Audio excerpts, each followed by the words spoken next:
Welcome.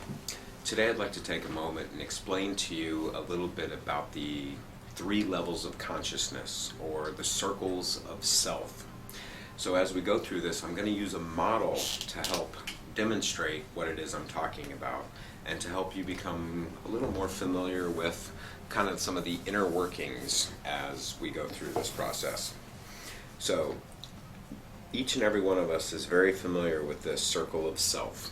Actually, Plato said the circle the soul was a circle, and the circle we were analyzing was ourself. Very true, very accurate, and kind of as we go through this, you'll see how. So basically, if we consider the outer circle, or the outer kingdom as it were biblically, the outer circle is comprised of everything that we see, everything that we hear, everything that we feel, taste, touch, all the emotion, or all the sensory perceptions and inputs that we receive. On the outer world, we have, let's say we divide this into a circle. On the outer world, we have all the things that we like, all the things that we enjoy, all the things that make us happy, make us proud, make us fulfilled, all the things that bring us joy of some sort or another. These things can be based in ego, they can be based in success, they can be based in relationships or compliments that we receive, with all of them being good on one side, and let's say bad or negative on the other. So if this is a good experience where somebody tells us that we are exceptional at something, its opposite would be across where somebody tells us that we're not very good at something, and so on around the circle in degrees as we experience. If this is where we are at the pinnacle of wealth and prosperity, this is us being the poorest and most desperate that we've ever been. So we go through life on this outer circle, experiencing good and the things that we like, and the bad and the things that we don't like.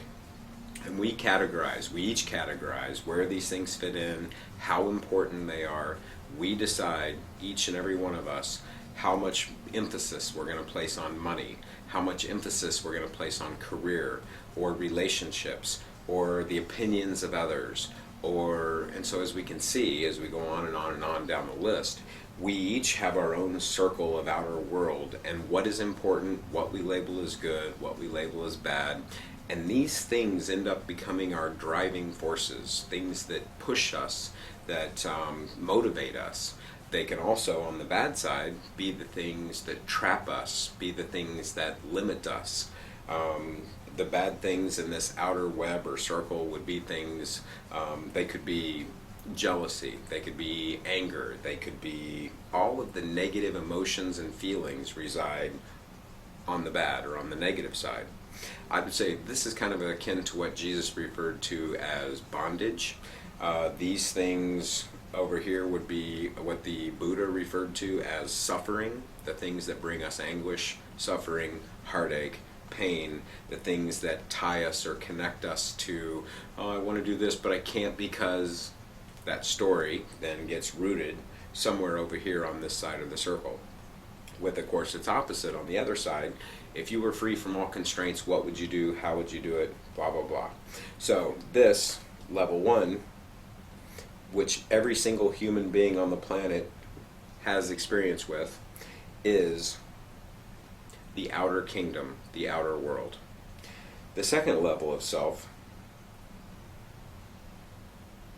occurs on the inner kingdom. The inner kingdom, or in this case, level 2, is the world where we start running into mind, where we start thinking about all of the experiences that we've had. We start thinking about all the interactions. We start thinking about different ways and different formats on how to bring more of the good to ourselves and how to avoid the bad. Sometimes we come up with good strategies, sometimes we come up with poor strategies, sometimes we get into a loop where we keep making the same choice over and over, looking for an outcome or an experience, and we just continue us in that little area.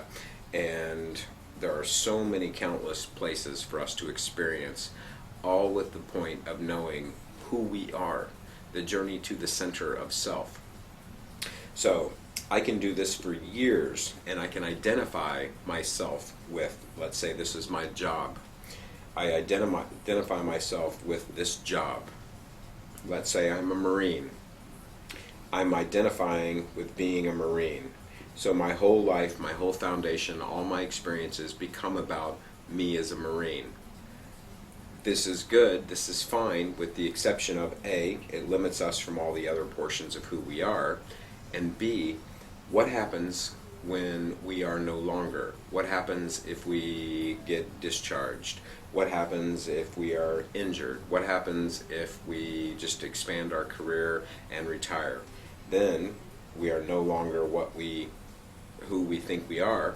This is the identity crisis that many people have at some point in their life, usually later in life, obviously.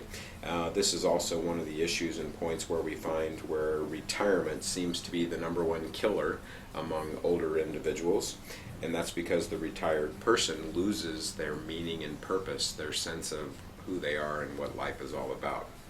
Anyway, the inner world, the mental component of all of this, we actually see something happen, we look to the inner world, and then we decide what we think about it. We decide how we're going to interpret it. We interpret things good as typically being positive, and we typically want those. We interpret things negative or bad that happen to us, and we look for blame, we look for fault, we look to avoid these things because we don't want these things occurring in our life. And so as we move around the circle, we begin to realize that all of our cause and effect, we have a mental mindset, we want to experience a certain thing, so therefore we make a certain choice, and that choice then shows up in the outer world as what happens, which is our experience. So, choice and experience is infiltrated through mind and the outer world, the inner kingdom and the outer kingdom balancing out. With every choice comes experience. With every experience, we may have to make a choice. And so the interplay between these of good and bad, or of thought and outcome, is what we experience as the daily ongoing process of life. The journey of life, the school of hard knocks, sometimes good, sometimes bad. And it circles around, and each one of us goes through all of these processes over and over and over. Well, on this representation, the three circles, what we see is that anytime we're on the negative side of this circle, anything that happens that we perceive as bad ultimately ends up going on the inner circle, and it ends up creating thoughts, feelings, and situations that create suffering, anxiety, pain, you name it, anything negative, anything bad. The mind interprets all of this as being bad, negative, or harmful in some way. This leads us into fear. Fear is the great enemy. It is exactly why the Bible and the ancients talked about using perfect love to cast out all fear. When the mind is fearful, it makes choices of avoidance. It makes choices of based out of, if I'm afraid in a relationship, I'm going to experience jealousy. I'm going to experience probably being someone who is going to be suspicious. I'm going to experience anxiety that my partner will leave me. I'm going to walk on eggshells as I tiptoe around feeling insecure, all based in fear, which then leads me to have bad experiences or bad relationship. And as the more fear I bring into the relationship, the worse the relationship gets. And it's a circle that continues on and on and on. On the other side of the coin, If I am completely experiencing a loving, kind, caring relationship that is filled with trust and all of the finer qualities that we typically associate with a relationship, my thoughts are good. My thoughts are happy. My thoughts are healthy. My thoughts are of care and of concern, of freedom. I'm not thinking things like jealousy or suspicion. I'm not thinking of distrust or mistrust. I'm not thinking of all the negative possibilities, the what ifs. And so my experience is very good in the relationship. And so as we move through, we all know all kinds of relationships exist. There are those that are based in passion. There are those that are based in trust. There are those that are based in friendship. There are those that are based in understanding, in mutual respect, in work environments, and love relationships, and siblings, and friends, and a myriad of things, all of which make up the outer world that goes on then to interact with our inner kingdom. I'm telling you this journey, and it's important that we understand this because these two worlds interact in an ebb and flow. The outer environment and the things that occur can poison or create a negative mind, or they can heal and create good thoughts and a good mind, which is going to then lead to more good experience, and so on. So as we move through this, realize that it's in this space in between the outer kingdom and the inner kingdom that we experience joy on this side of the circle, or suffering on the other side of the circle, all as determined by us. Now you can see when you're operating from the outer circle, it becomes quite situational. So circumstance plays a great deal of control into the realm of whether we experience bad or whether we experience good. Realizing the cause and effect is only this good when you have control. And so what we do is we all fight for control. 80% of the choices that each one of us make are in an attempt to control something.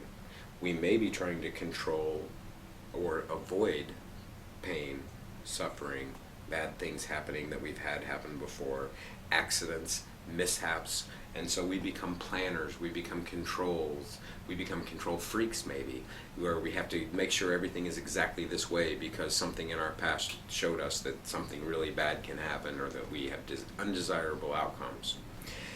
On the other hand, we can try and control and bring all these good things. We can try and control relationships. We can try and control our own emotional happiness. Drug addictions, alcohol addictions come from us trying to control our mood states and our mental emotional bodies. All of these things that occur exist in between these two realms, which is all one great big battle for control. Now, once we actually get into the inner circle, what we realize is that there is another level, the inner kingdom, the holiest of holies. This place right here is the place that I would say is your essence, your consciousness, your spirit, your soul. This is who you are at the deepest core of your own individuality. It is in this place that you begin to understand the whole concept of perfect love cast out all fear. Well, in here is where perfect love exists.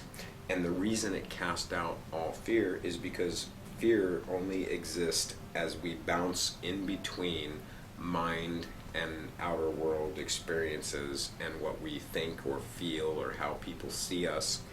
On the innermost part of our essence and our being, there's no such thing as fear. Fear doesn't exist because we realize that it is just a construct that is created in the outer world, typically revolving around ego, where our ego fears looking bad, where our ego fears making a mistake, where our ego feels being judged, where the ego is able to fear being made to feel shame or embarrassment of any kind, or we're trying to lift it up and we're trying to build pride, we're trying to build conditions of worth, where we feel worthy because.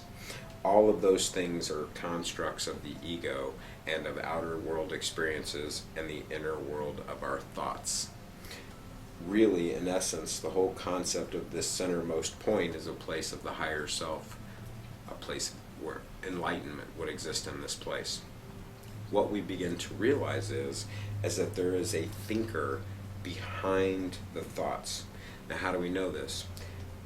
Once you start analyzing what you're actually thinking, you have met this part of yourself. Once you actually look and say, why do I think this way? What was I thinking? What am I trying to gain here? Is that really the best thought for me? Once you're able to start catching your own negative thoughts, once you're able to start becoming aware of your own negative thoughts, your own patterns of negative behavior, your own cyclical journey through these elements of the bad of thought and outer world experiences, you realize that you actually have the ability to consciously participate in what you're thinking, in what you're feeling, therefore creating what you're experiencing and what you're creating on the outside world. All of the things that you want to bring into your life, all of the things that you want to create, all of the things that you want to feel, the way you want to be, the way you want to be seen, all of these things are constructed at the core essence of your being in the highest self, your spirit, your soul, your divine identity. In this place, there's no need for self-judgment because you realize that's just a thought. And that thought is no more valid than thinking that you are overly fantastic at something. Pride, opposite scenario, opposite side of the circle. If pride lives here, we're proud of ourselves for doing something great, then this is low self-esteem or disgust or something where we feel like we should have done better, that we're the worst. You know, the self-critic, we all have it, the inner critic. Now here's what we have to understand. There's a little voice that lives inside of each and every one of us that actually is both the critic, the one who tears us down, the one who says you're no good, the one who says you're not worthy, the one who says you're a loser, the one who says you're not thin enough, the one who says you're not smart enough, the one who says you're not wealthy enough, the one who says blah, blah, blah, blah, blah. And then there's another voice that says, yeah, you rock, you're the man, and then it leads through us. Nice job. All of those things, that little inner voice is the thought of mind. Behind that is the voice of the rational one who is able to actually do so without the flavor of emotions, without disdain, without judging you, without raising you up. In fact, this one will say, really? Are you making this choice out of ego? Are you just trying to look good? Or is this really what you want to do and how you want to be? And the same thing, it can say, really? You think you're terrible? You think that's really that bad? Come on, everybody makes mistakes. Really? I mean, so you made a mistake. Pick up your bootstraps, get back on the horse, and let's go. Now you've learned something and you can take with you on this lesson. It's the one that is in balance. It's the one that operates without ego, without looking good, without the need for finance or money or this or that or the other, or to acquire stuff and possessions and materialism. It's the one that also would never condemn you, chastise you, criticize you, tear you down, tell you you're not good enough, tell you you can't, tell you that you're not smart enough, tell you whatever it is that you've heard all your life or the story that you've become to believe. It is one that is in balance, that would always say, love is the way. If you want something and you're willing to put in the time and energy to acquire and attain and practice and perfect, you can have it. If you don't want something, if you're willing to look and see what's going on in your world and you're able to understand the choices that you're making and the things that are driving that circumstance, and you're able to make a new choice or release yourself from that pattern, so be that. Realize this one simple thing. Most of the world seeks happiness. Happiness is an internal quality that can only be established by you.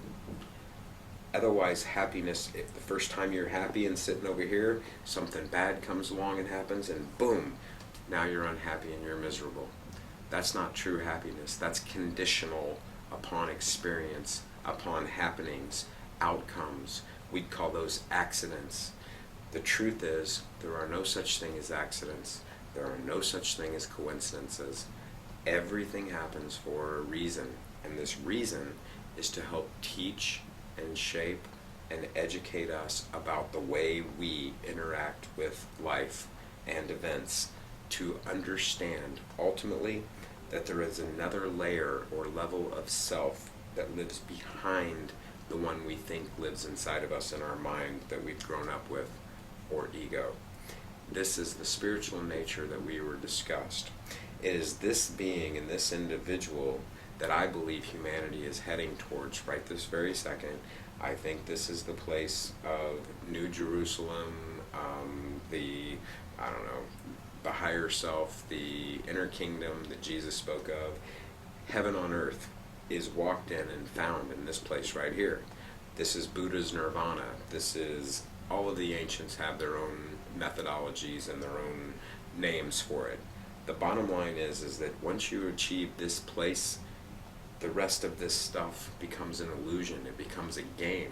You understand that if you want to experience something, it's simple. All you have to do is choose a path that will lead to that experience. If you want to stop something in your life, it's simple. All you have to do is be aware of your thoughts and make choices that bring you what you want as opposed to what you don't want. So many times I often see somebody telling me that, well, I really want this in my life. And whatever this is, we then look at their choices. Well, if you want this, why are you making choices that bring you this? If you want this, all you have to do is make the choices that bring you this, and then you'll have that. And there's, well, I can't because all of these reasons and conditions. That is the struggle in between this area right here, between the outer world and the inner world. All of the thoughts, the reasons why we can't have what we say we want. The reasons seem completely valid, and they're completely powerful to each and every one of us, and they're different for all of us. But realize this is what's going on. You want to choose this, you will experience this. If you say you want to experience this, but you're not making choices that are bringing you that, in fact, in most cases, we bring choices that are bringing us the opposite and completely what we don't want. And so in this way, our choices are not in balance with our perception or what we want. Therefore, the experiences that we ultimately end up having are bad, are poor, are negative. And so we experience strife, guilt, grief, upset, discord of all different means. And I think this is why the Sufists say that flame of the seeker is discontentment. When you're discontent inside, you look inside. You look to solve. You look to understand. You look to change, to grow, to move on. One of the greatest travesties that can happen to us as people is when we get stuck on this outer circle, and if our life is going really good, why would we want to change or seek to look inward? We like the material possessions, we like the comforts, we like all of the things that we're experiencing. And so this is why I think that Jesus taught that it's harder for a rich man to get into heaven than it is to fit a camel through the eye of a needle, because those who have the good life and have all the material possessions and wealth and things going on that they like have very little reason to explore or change or go looking for that inner self that is based in this love and this spirit and this essence. All of this is basic information, just as we traverse this project, for you to come to know the higher, the innermost self that you are, the one that is beyond the thinker, the one that is beyond external circumstances and controls, the one who understands that every single thing, whether good or bad, happens for a reason and it has a purpose and a meaning. We, as the thinker, decide what that purpose and meaning is. We add meaning to it. Somebody said something to you, therefore they're obviously mean and not to be trusted, so therefore I'm going to hate them and go on to attack them. That's a choice. On the other hand, the internal thinker, wonder why that person said what they said. How are they seeing things? What are they thinking? Are they afraid? Are they concerned? Do they have an issue that they need assistance or help with? Or is this something that is just merely a perception that is false or not the way things really are that they're operating from? 9 out of 10 times we find that that is in fact the case. Misperception goes a very long way in creating a lot of our pain and suffering. Many times we assume somebody intended something, or we think that somebody meant or snubbed us or said something or gave us a look or whatever, that how many times goes on to make us upset or bothered, only to find out later that it wasn't directed at us, it wasn't about us, or they didn't mean it toward us, or it had nothing to do with us, and we cause ourselves anger and suffering and grief for no apparent reason whatsoever.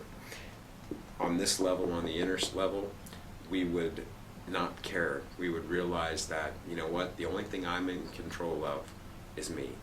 The only thing I can control is my own thoughts, my own feelings, my own emotions, and all of those are within your control. Just when we're living out here, we don't think so, or we don't believe it, or it doesn't seem so.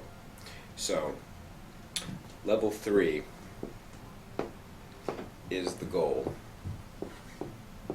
and what we're seeking to acquire and attain. And it is in this place where you will truly experience a place where perfect love casts out all fear, and fear is removed. There is no place for fear in a place that is devoid. There is no place for fear in a place that is filled with the light of love. And in this way, we understand the true self, the meaning and purpose of life, which is to bring us to this self. Now, realize, you may find this place, we find it in glimpses. We all have those moments where we think, what was I thinking? What was I doing? That's this person analyzing this person. As we spin and as the circles of life continue to spin round and round, sometimes we get pulled off one level, and even if it's intense enough, to another level, and we fight to come back onto this level, and we fight to go back into this level, and something happens, and we start thinking about it, and then all of a sudden we're back out on this level. And so, in essence, it's like a great big spiral graph that continues flowing. And ultimately what our job is to see this, or become aware of this interactive nature, and to actually decide when we're ready to get off the merry-go-round and when we're ready to stop the flow and stay. This is the place where we are our true essence, where we find out who we are. This is the place where we stop the outer illusions and the circles from spinning. This is the place where we become likened to the masters. The I am phase of life exists here, not out here. True happiness and peace reside in here, not out here. The mind is the mediator that functions between the outer world where we use our body and the inner world of spirit. The mind is stuck right square in the middle and is the mediator between these two worlds. And that's why it's important for us to get an understanding of our mindfulness, of our mental worlds, of what's going on. So, welcome to the 3 levels of consciousness, and may you take a firm understanding of who you are and reach it and become the best person you can be. Have a great day.